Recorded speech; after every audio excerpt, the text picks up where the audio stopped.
El Señor nos bendiga ricamente a todos, hermanos. Damos gracias al Señor por este tiempo de alabanza, este tiempo de adoración. Ahora es justo y necesario que vayamos ahora a su palabra y así nosotros poder meditar en lo que Dios quiere decirnos en este momento. Vamos a orar. Te adoramos, Señor, y te bendecimos. Gracias por que podemos compartir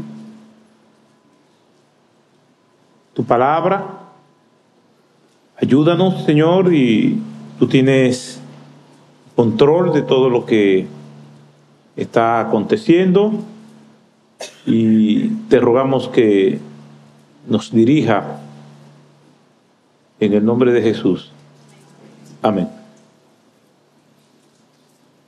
La semana pasada estábamos estudiando el pasaje de Juan, capítulo 16, donde nuestro Señor Jesucristo ya está preparando el corazón de sus discípulos ante la realidad de su partida.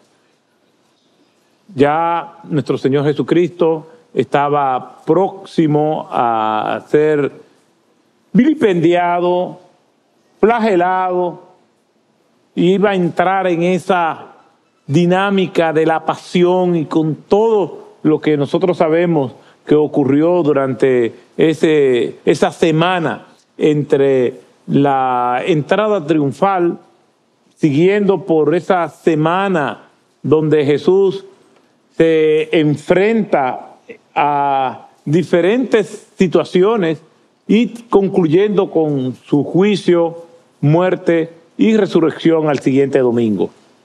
Pues Jesús, en medio de esa realidad y de que él sabía todo lo que habría de acontecerle, él comienza o sigue trabajando con sus discípulos diciéndole que era necesario que él se fuera.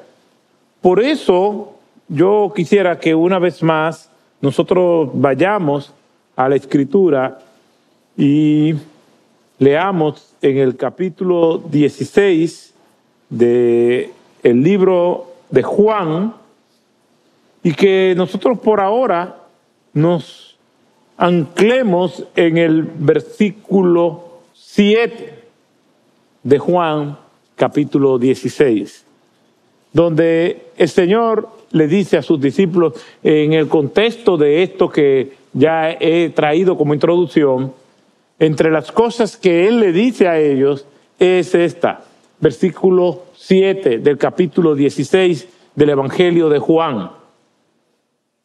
Pero yo os digo la verdad, os conviene que yo me vaya, porque si no me voy, el Consolador no vendrá a vosotros, pero si me voy, os lo enviaré. El Señor añada bendición a su palabra. Por eso he titulado la exposición de hoy, les conviene que yo me vaya. Les conviene a ustedes. Ellos no podían asimilar eso. Jesús tiene que reafirmárselo y decirle las razones por las cuales le convenía a ellos y por consiguiente a nosotros que Él se fuera. Ellos no podían entender si se habían acostumbrado a Cristo, 3 años con Él. Y siempre digo que debió ser emocionante estar ahí. Ver a Cristo multiplicar los panes y los peces. Ver a Cristo sanando a personas.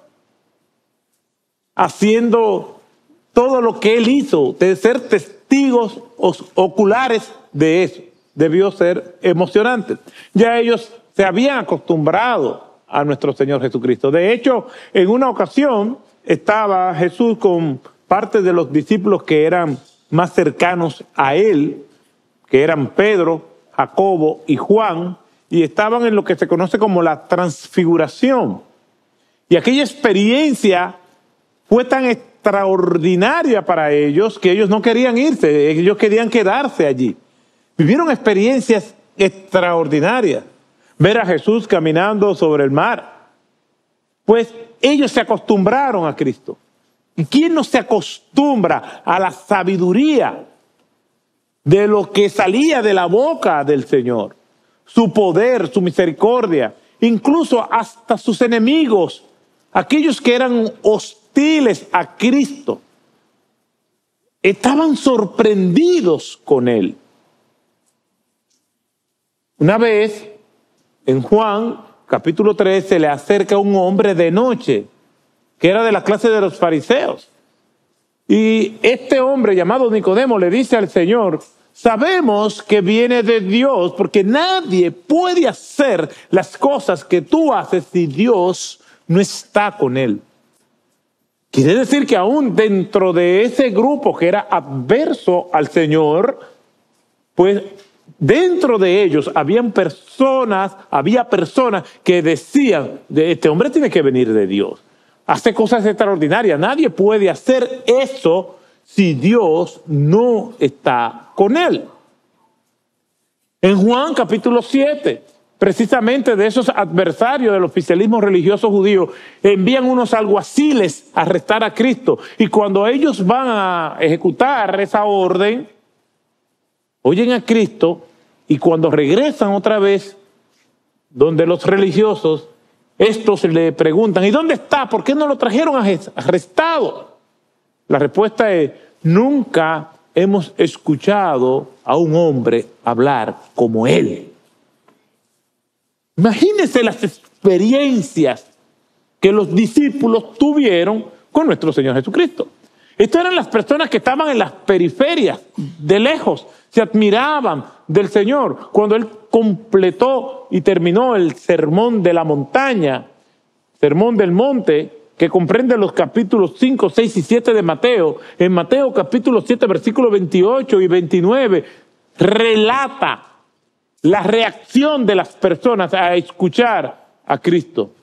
Y dice la Escritura: y se admiraban de su doctrina, de su conocimiento. Pero esas eran las personas que estaban lejos. Imagínense los discípulos que lo vieron hacer tantas cosas que no fue de consumo masivo. Cuando Jesús, en Mateo capítulo 16, en los versículos del 13 al 20, que Él habla y confirma su propósito para el cual Él vino, y Él dice: sí, yo soy el Mesías, pero no le digan nada a nadie. El ellos escuchar esas declaraciones de Cristo, de que Él era el Mesías, algo que esperaban los hebreos por siglos, y ellos estaban oyendo y estaban viendo que el Mesías estaba frente a ellos. Ahora, ellos ven al Mesías vencer la muerte, y ahora Él se va. Y esto que Él le dice en Juan 16, versículo 7, es precisamente antes de que eso aconteciera. Ya Él venía preparando sus corazones. Después de disfrutar y ser testigos oculares de la presencia de nuestro Señor Jesucristo, Él quiere y pretende convencerlos a ellos de que era necesario de que Él se fuera. Les conviene, le dice Él, les conviene que yo me vaya. Será mejor cuando yo no esté. ¿Cómo podría ser esto? Es como que alguien nos esté ofertando algo y los vendedores son expertos en esto. Y uno sabe que eso no funciona. Pero ellos nos quieren convencer a nosotros de que sí nos conviene eso. O como un candidato que va a un pueblo en tiempo de campaña política y le dice: y el puente que tanto necesitan lo vamos a hacer, pero no tenemos río. Ese es el problema, pues también le hacemos un río. ¿Les conviene todo esto? ¿Cómo puede convenirle a ellos el hecho de que el Señor se fuera.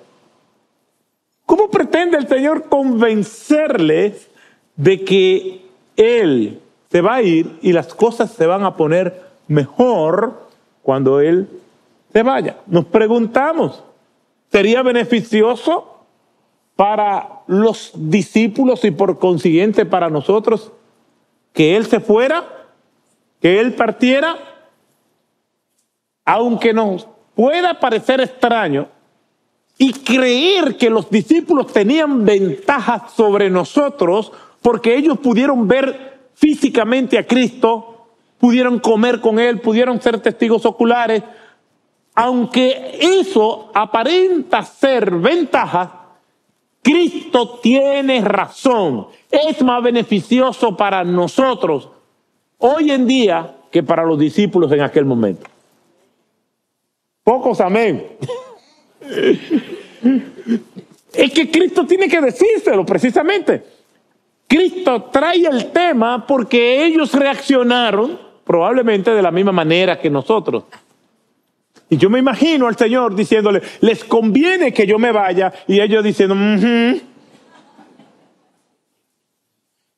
les conviene que yo me vaya. Sobre este tema, que ha generado tantas preguntas, John Stott precisamente pregunta lo siguiente: ¿en qué sentido podía ser una ventaja para los discípulos que Jesús los dejara? Esa es la primera pregunta. ¿Cuál era entonces la ventaja? Segunda pregunta: ¿qué pudo haber querido decir Jesús? Partiendo de la realidad que ya hemos mencionado, de que Jesús estuvo 3 años con ellos, hablar con Él físicamente, oír su voz, tocarlo, verlo, hacer algún milagro, comer junto con Él, caminar con Él. Bueno, precisamente ya nosotros vimos una de las razones el domingo pasado, y es su resurrección. Pero entendemos, a la luz de la Escritura y de lo que es el contexto del pasaje, que había otras razones más, y las quiero compartir con ustedes. Y esas razones no tienen que ver, digamos, con la influencia de Cristo o su ministerio. Porque Cristo no dice, me conviene a mí irme. Le está diciendo, les conviene a ustedes que yo me vaya. Por lo tanto, la partida de Cristo y las ventajas que esto podría traer no tenía que ver con Él. Tenía que ver, según lo que dice el texto, con sus discípulos y también con nosotros. ¿Qué quiere decir esto? Bueno, vamos a ver la primera razón. Cuando Cristo estaba con sus discípulos, ¿cómo era el acompañamiento que Jesús tenía con ellos? Era un acompañamiento físico. Si Jesús no estaba ahí, ellos no podían verlo. De hecho, cuando nosotros vamos a Juan, capítulo 21, el último capítulo del libro de Juan, y leemos en el versículo 1 en adelante, nos damos cuenta de un episodio bastante curioso. Y es que en ese momento, aunque ya Cristo había resucitado, en ese momento Cristo no estaba físicamente con los discípulos. Dice ese pasaje que se reunieron todos junto al mar de Tiberias, o lago de Genezaret, como le dice Lucas, o mar de Galilea. Mar de Tiberias, mar de Galilea es el mismo lugar. Era un lugar muy familiar. Esto está en la parte norte de Israel. Y era un lugar muy importante en la historia bíblica. Es más, es importante hasta el día de hoy. Y ellos, pues, eran de esa región y ahí se juntaron. Y Jesús no estaba con ellos físicamente ese día o en ese momento. ¿Y qué dice Pedro? Me voy a pescar. No había muchas novedades. Sin embargo, cuando nosotros vamos a Marcos capítulo 1, versículo 17, Jesús cuando le hizo este llamado a ellos, les dijo, vengan, síganme y yo los voy a hacer pescadores ¿de qué? De hombres. Síganme, venid en pos de mí y yo los voy a hacer pescadores de hombres. Él le estaba diciendo, su oficio va a cambiar. Ya ustedes no serán pescadores de peces, ya ustedes no van a dedicar su vida a eso. Ustedes se van a dedicar ahora a la obra evangelística, a la obra misionera, como se lo dice en Mateo capítulo 28, versículo 16 en adelante, lo que conocemos como la Gran Comisión. Y en el versículo 19 le dice que hagan discípulos de todas las naciones. A eso fue que el Señor los había llamado. Pero en ese momento que estaban junto al mar de Tiberias, el Señor no estaba físicamente ahí. Y a Pedro se le ocurre volver al antiguo oficio. Voy a pescar. ¿Y qué dijeron los demás? Vamos nosotros también contigo. Por lo tanto, hasta cierto punto, su fe, su devoción, su entrega dependía de la presencia física del Señor. Y eso, todo lo que manejamos, posiciones de autoridad, lo sabemos. Los alumnos están en el aula, en lo que el profesor llega hablando y haciendo esto, siempre hay un payaso en el curso, pero cuando llega un profesor con cierta fama de ser recio, de una vez todos los estudiantes se ponen tranquilitos. ¿Por qué? Porque la disciplina depende de la presencia física del maestro. Y así nosotros lo vemos con muchos de los jóvenes, que cuando los padres oyen algo que ellos hicieron, ¿qué? ¿Pero cómo puede ser posible? Él en la casa o ella en la casa no son así. Claro, a muchos hijos hay que darle un premio Oscar de la actuación. Y hay personas que cambian porque ellos actúan dependiendo del lugar de donde se encuentran. Siempre hago la historia de hace muchos años, una joven que visitaba la iglesia y esa joven siempre me saludaba y me decía, ay pastor, gracias por el mensaje extraordinario, mensaje, ¡guay! Cómo me llegó profundo. Y siempre me saludaba y me decía y me citaba en cosas que yo dije. Y que usted, oye, qué lindo ver, ¿no? Eso sí. Y un día me enseñan su foto de perfil de redes sociales y yo no lo podía creer. Una cosa, pero no puede ser. Sí, es la misma. Se transformaba. Una cosa era allí, cómo me hablaba, y siempre tenía una foto. Nunca vi una foto derecha. Todas las fotos eran así, porque la gente cuando le van a tirar fotos siempre quiere posar y se pone de todas formas. De todo menos derecho. Para algunas personas, el buen proceder parece depender de quién le está mirando. Y por eso a veces somos una cosa en la casa y otra cosa somos afuera. Yo he escuchado personas que me han dicho, usted ve, así como usted lo ve con ese hablarcito. Digamos, una esposa hablando del marido. Ese señor es un ogro aquí en la casa. Pero en la calle todo el mundo lo quiere y a mí nadie me cree.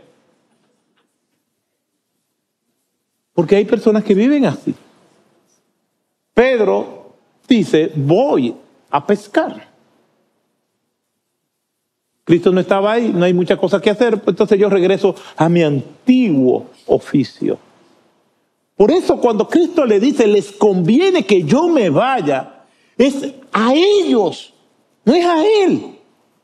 Por lo tanto, la ventaja, la conveniencia de Él partir con relación a ello es que su acompañamiento no iba a ser físico, sino espiritual.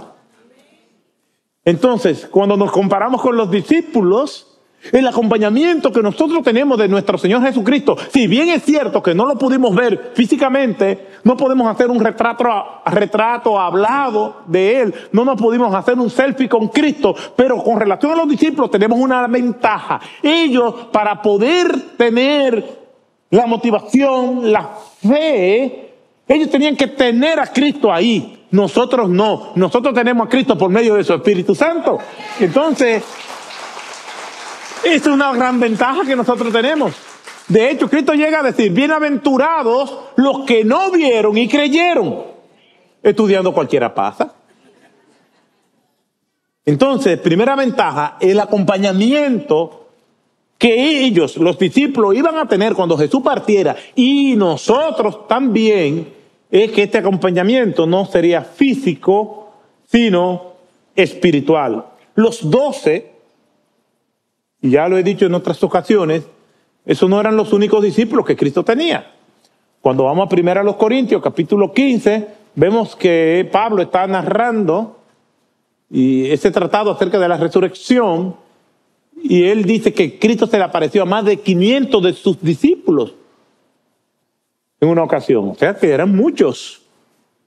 En el Pentecostés, en aquel lugar que se conoce como el aposento alto, había 120 reunidos allí. Jesús envía 70, todos discípulos, 70 de dos en dos. Lucas 8:1 en adelante, mujeres incluso que servían a Jesús con sus bienes. Escogió a 12 de entre muchos, y de esos 12 había 3 que eran los más cercanos, que eran Pedro y los hijos de Zebedeo, Jacobo y Juan. Los 12 siempre estaban con Cristo, pero había momentos que no lo estaban. Ahora, nosotros siempre estamos con Cristo. Ahora, con los 12, Cristo siempre estuvo con ellos, aunque ellos no siempre estaban con Cristo. ¿Qué significa esto? No era que no estaban con Cristo porque no eran sus discípulos, sino que dependían de ellos ver muchas veces físicamente a Cristo para tener fe. ¿Por qué? Porque su presencia física los había acostumbrado a ellos. Y Cristo les dice que Él iba a seguir acompañándolo por medio de su Espíritu Santo. Y el capítulo 14 de Juan, en el versículo 16, ya Jesús se lo había dicho. Y yo rogaré al Padre y Él os dará otro consolador. Porque entre los roles y el ministerio de nuestro Señor Jesucristo es consolarnos en un mundo tan complicado, tan difícil. Pero Jesús dice, yo voy a enviar otro consolador para que esté con ustedes para siempre.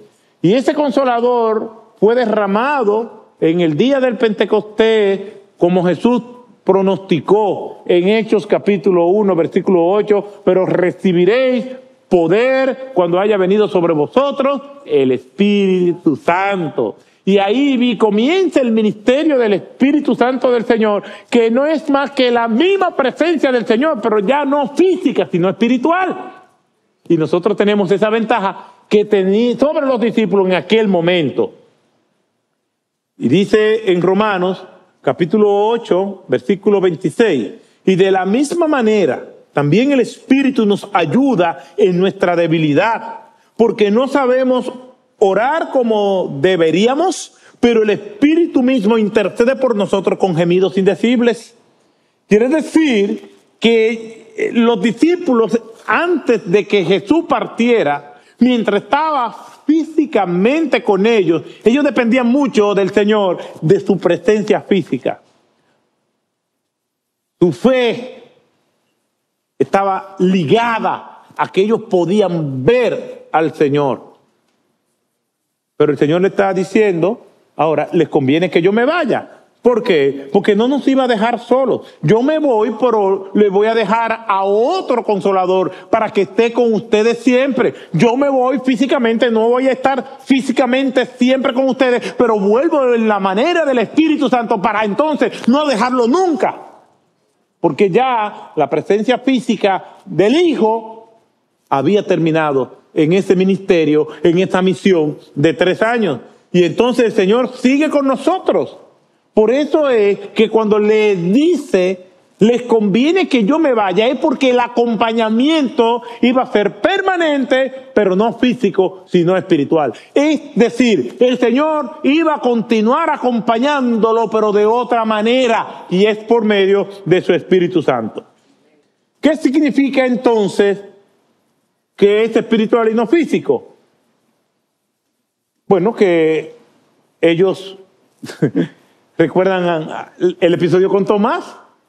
Tomás dice, si yo no pongo mi mano sobre sus llagas, yo no voy a creer. Y el pobre Tomás hizo cosas extraordinarias.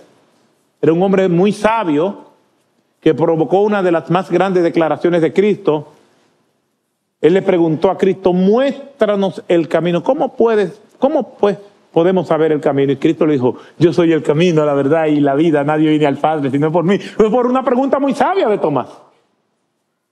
Y cuando iban a Betania, porque Lázaro había muerto y los demás discípulos estaban como dudosos, Tomás dijo, vamos, y si tenemos que morir con él, vayamos y moramos con él. Quiere decir que era un hombre sabio y valiente, pero pasa la historia por incrédulo. Moraleja, podemos pasarnos la vida entera haciendo cosas buenas y si un día hicimos una mala, prepárese. Usted le hace un favor a alguien y se lo repite y un día no puede, entonces nos ofendemos porque no nos pudo hacer un favor. No, decimos, con fulano o fulana no se puede contar. Pero óyeme, seamos más justos. No juzguemos a una persona por una acción, juzguémosle por su trayectoria. Y Tomás está diciendo, yo tengo que tocar para poder creer, yo tengo que ver para poder creer. Pero con el paso del tiempo eso se ha vuelto mucho más complejo porque hay gente que dice, yo tengo que sentir para poder creer.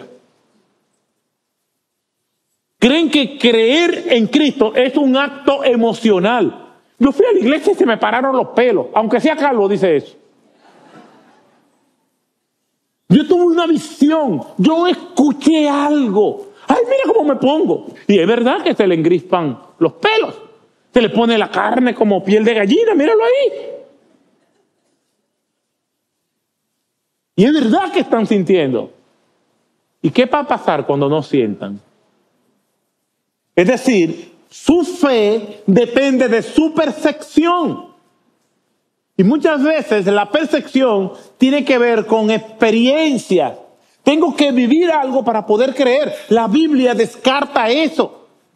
Algunos hermanos dicen, entonces yo no puedo sentir. Sí, usted puede sentir, pero sobre la base de lo que dice la Biblia. Si él fuera de ahí, entonces no crea. Si lo que usted está sintiendo es lo que va a decidir las decisiones que va a tomar, entonces no sienta. Haga lo que tenga que hacer, que es correcto.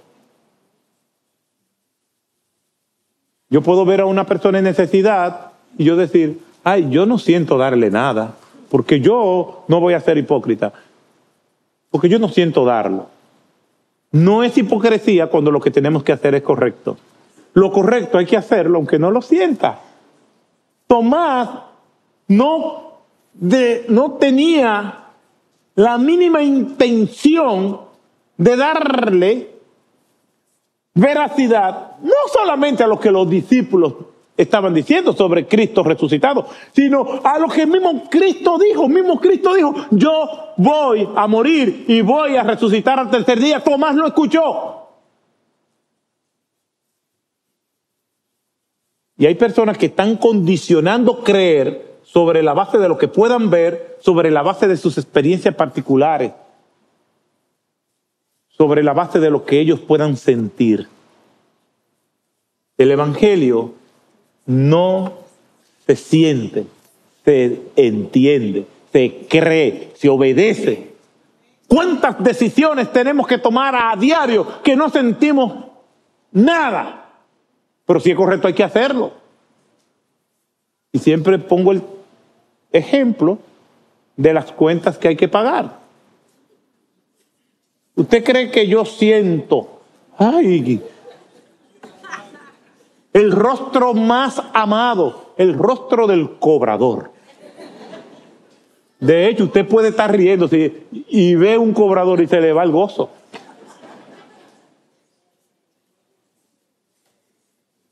Después que usted vino y se dio un viaje y esa tarjeta está así, ahorcada. Y cuando llega el día, usted dice, ay, tengo que pagar la tarjeta. Yo sí esperaba este día.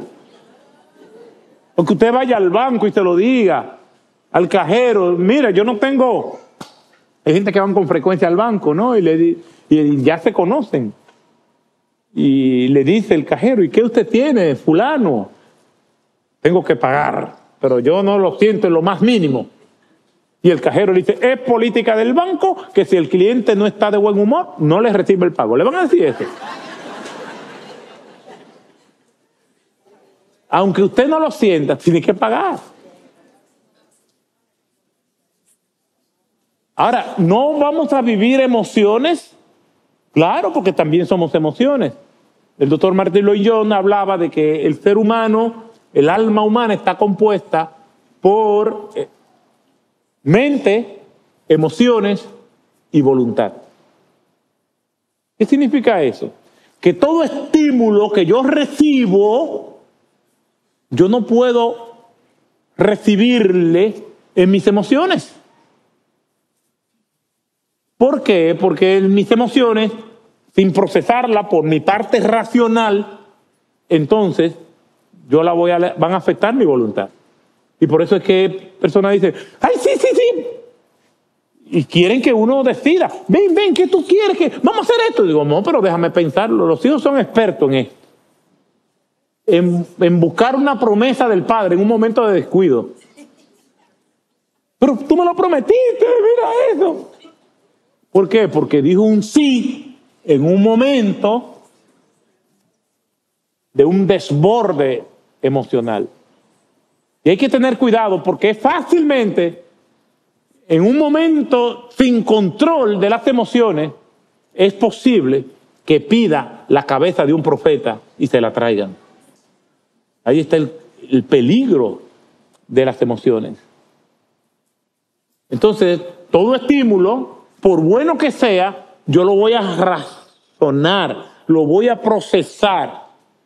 Y entonces pueden ir a mis emociones para afectar mi voluntad, pero no sin pasar por el análisis.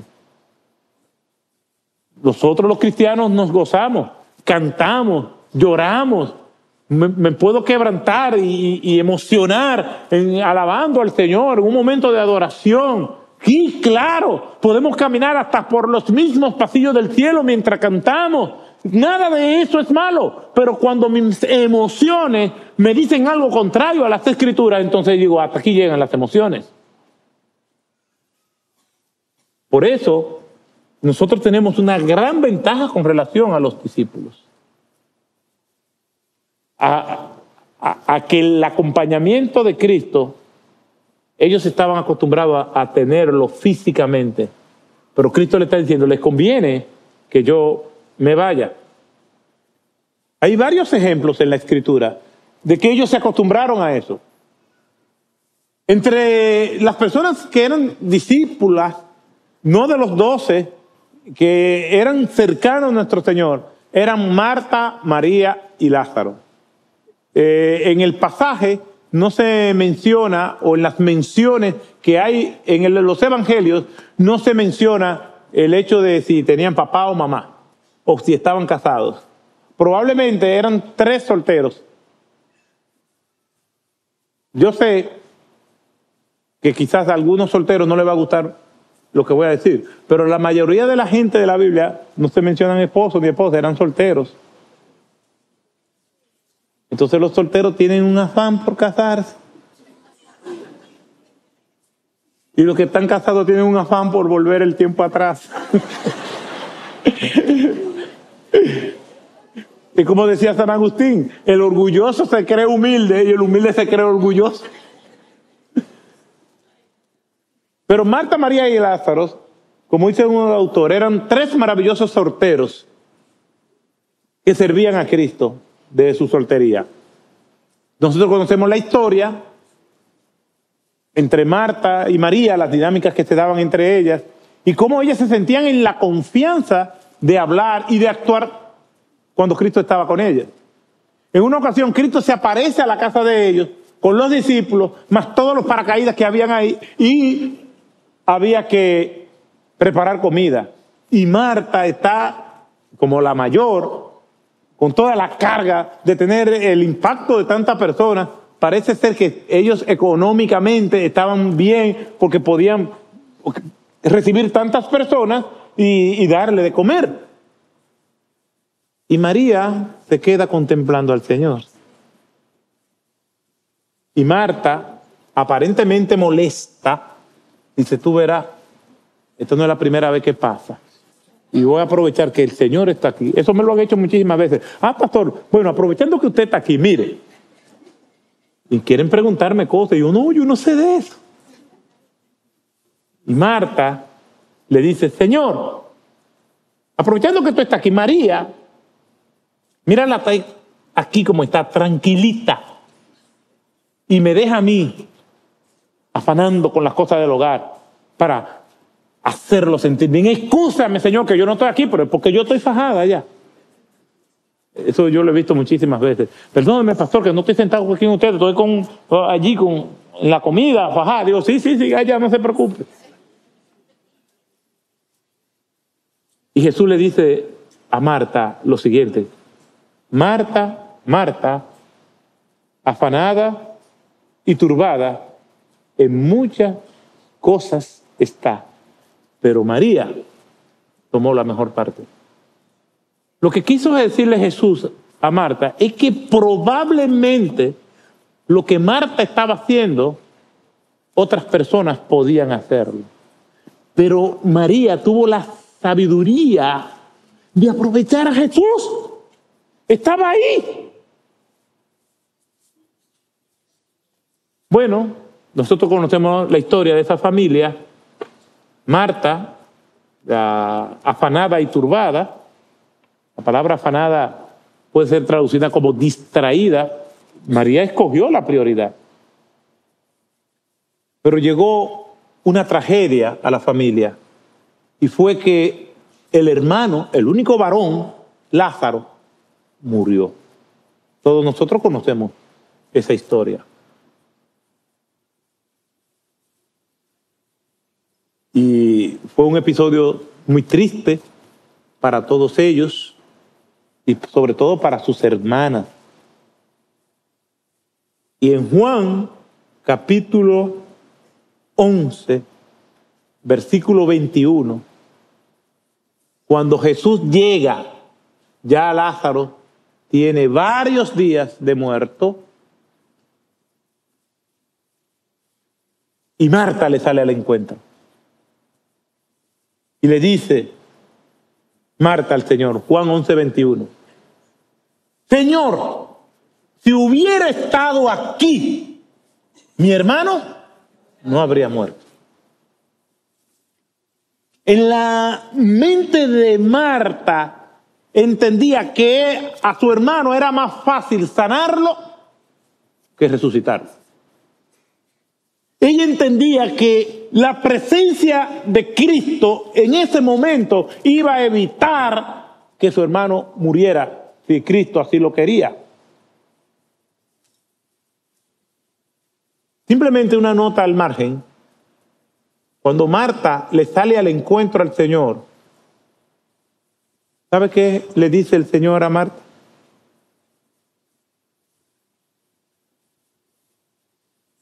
¿Dónde está María? Estaba de luto. Parece ser que María era de esas personas que nosotros decimos no la mata nadie. ¿Conocen personas así? No estén dando codazos, por favor, esposas o esposos. Pero María puede ser que era una persona así. Y vemos el balance de nuestro Señor. ¿Por qué?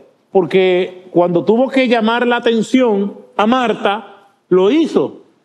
Pero en ese momento María tenía que estar con Marta y el Señor reafirma, no exhorta a Marta y el Señor le dice, ¿y dónde está María? Mire lo que dice el texto. Llegó pues Jesús en Juan capítulo 11, pero en el versículo 17, y halló que ya hacía 4 días que estaba en el sepulcro, Lázaro. Betania estaba cerca de Jerusalén como a 3 kilómetros. Y muchos de los judíos habían venido a casa de Marta y María para consolarlas por la muerte de su hermano. Entonces Marta, cuando oyó que Jesús venía, fue a su encuentro. Era Marta. ¿Y qué dice el texto? Pero María se quedó sentada en su casa. Una persona balanceada se tiene que quedar sentada contemplando al maestro cuando es lo que se tiene que hacer.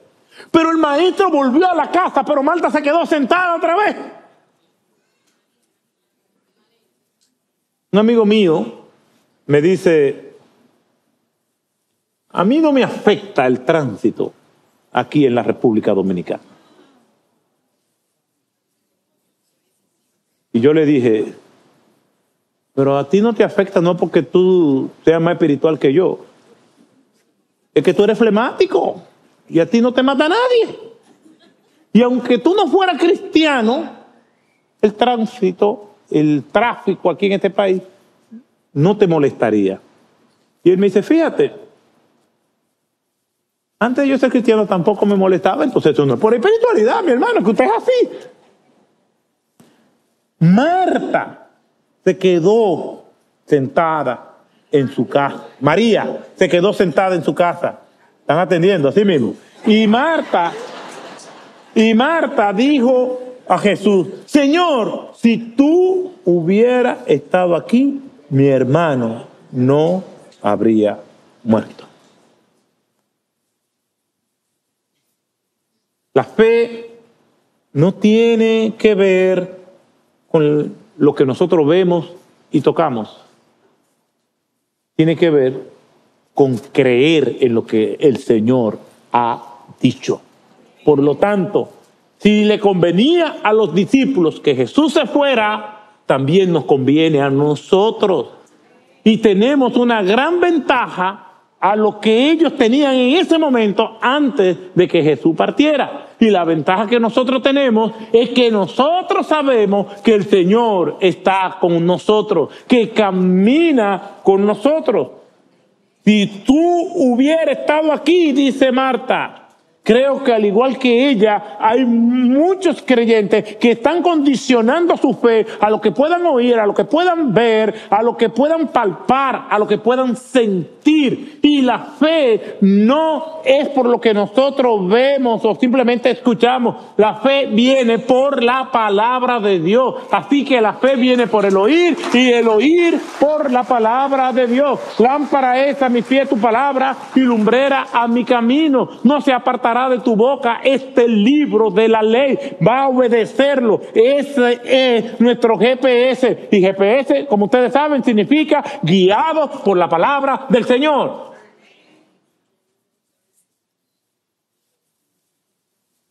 Nosotros tenemos esa ventaja. Cuando la tormenta arrecia, el Señor está con nosotros. Cuando el camino se torna demasiado largo, el Señor está con nosotros. Cuando las cargas nos encorvan porque parecen muy pesadas, el Señor está con nosotros. Cuando los pies se ponen cansados y lentos, el Señor está con nosotros. Cuando el horizonte no se ve brillante, sino gris y nebuloso, el Señor está con nosotros. Cuando la tormenta llega y arrecia, el Señor está con nosotros. Cuando parece que la tierra se abre en dos y nos traga, el Señor está con nosotros. El Señor nos dice: yo estoy con vosotros todos los días hasta el fin del mundo. Convenía que el Señor se fuera, pero no nos iba a dejar huérfanos. Iba a venir a través del Espíritu Santo que mora en todos aquellos que le han recibido en sus corazones. Ahora, el Señor está con nosotros en todos los momentos, aun cuando nosotros creamos que Él no está con nosotros. No crea lo que usted está sintiendo. Parece que el Señor se olvidó de mí. No crea eso. Porque el Señor no se olvida de nosotros. Se olvidará la mujer de lo que dio a luz para dejar de compadecerse del fruto de su vientre, dice Dios al pueblo por medio del profeta Isaías. Y el mismo Señor Dios responde diciendo: aunque ella pudiera olvidarte de que dio a luz, yo jamás me olvidaré de ti. Cuando la fe te esté tambaleando, cuando los quiciales de tu alma parecen desplomarte, recuerda, no sientas que el Señor te ha abandonado. Cree lo que dice su palabra, lo que Él dijo. No sienta lo que dice tu corazón, sino crea lo que salió de la boca del Señor. Convenía que yo me fuera para yo estar contigo siempre. Aunque vengan los problemas, y déjeme decirle algo, podemos estar lo más felices posible. En una reunión con amigos, con la familia, y nos tocan la puerta. Y abrimos la puerta. Y cuando la abrimos, preguntamos: ¿quién es usted? Y el señor Problema dice: yo soy Problema. ¿Pero dónde vas? No, a sentarme aquí en la casa. Salga. No, yo no me voy. Porque los problemas llegan y entran a nuestra casa, aunque no sean invitados. Por eso les digo, mis hermanos, tengan los problemas necesarios. No busquen problemas. Porque hay gente que no se conforman con los que tienen, sino que salen a buscar más problemas. Tienen la casa llena de problemas y dice: déjame buscar más problemas. Trabaje con lo que usted tiene, con lo que han llegado solos. Pues aun cuando viene ese invitado que nosotros no queremos, aún allí Cristo está contigo. No vea el tamaño del problema, ve las promesas del Señor de que está con nosotros todos los días hasta el fin del mundo. Os conviene que yo me vaya. ¿Por qué? Porque su presencia no iba a ser física. Su presencia habría de ser espiritual. Dice Juan 14, 16 al 18, y lo leo nuevamente. Y yo rogaré al Padre, y Él os dará otro consolador para que esté con vosotros. Es decir, el Espíritu de verdad, a quien el mundo no puede recibir porque ni le ve ni le conoce. Pero vosotros sí le conocéis, porque mora con vosotros y estará con vosotros. Tranquilo, no os lo dejaré huérfano, vendré a ustedes. Dice la Biblia que a todos los que le recibieron, a los que creen en su nombre, le dio potestad de ser hechos hijos de Dios. Nosotros no estamos huérfanos, tenemos al Señor. Pero para tener al Señor hay que venir a Él bajo sus condiciones. Y tiene que haber un momento en la vida del ser humano en que ese ser humano reconoce que no tiene al Señor en su vida. Algunas personas dicen: yo siempre he estado con Dios. No. La Biblia dice que nacemos pecadores. un hermano que estimo mucho, precisamente, sin saber que yo iba a hablar de esto hoy, me manda dos frases, una de Jean-Jacques Rousseau y otra de Maquiavelo. Rousseau decía, el hombre nace bueno y la sociedad lo corrompe. Y Maquiavelo, aunque la mayoría de las personas no son fanáticas de Maquiavelo, Maquiavelo decía, el hombre no es bueno por naturaleza, es malo. ¿Quiere que le diga la verdad? Maquiavelo tenía razón. La Biblia enseña que nosotros somos malos por naturaleza, que nacemos en pecado, que la tendencia del ser humano de manera natural es hacia el mal. Es lo que Calvino llamó la doctrina de la depravación total del hombre. Entonces, haciendo una fusión del pensamiento de Rousseau y el pensamiento de Maquiavelo, es que el hombre nace malo y la sociedad lo pone peor. No importa lo moralista que la persona se crea que es, o lo religiosa. Hay gente que se creen que son buenas. Y el punto de partida para llegar a la conclusión de que son buenos es que se comparan con otros. Normalmente que son peores. La palabra de Dios enseña que nosotros nacemos pecadores. Y nuestra responsabilidad ante Dios es que tenemos que arrepentirnos de nuestros pecados para recibir por gracia la salvación. No tenemos que hacer nada para recibir la salvación. Simplemente reconocer que hemos nacido bajo pecado y que somos pecadores, y de la única manera que podemos quitarnos esa mancha que hace que el ser humano se pierda y no tenga esperanza alguna es creer en Cristo. Y que esa sangre es el único detergente que quita esa mancha. La sangre de Cristo Jesús. Todo ser humano, en un momento, para poder tener garantizada su salvación, la salvación que hay en Cristo, tiene que haber pasado por ese momento de verse perdido, de verse pecador o pecadora, y decirle al Señor que le perdone. Y a partir de ahí, vivir para el Señor. Entonces, esos que reciben la salvación, reciben el Espíritu de Dios. Y lo que Jesús le dijo a sus discípulos, les conviene que yo me vaya, también aplica a eso. Una persona que no tiene a Cristo no tiene esa ventaja.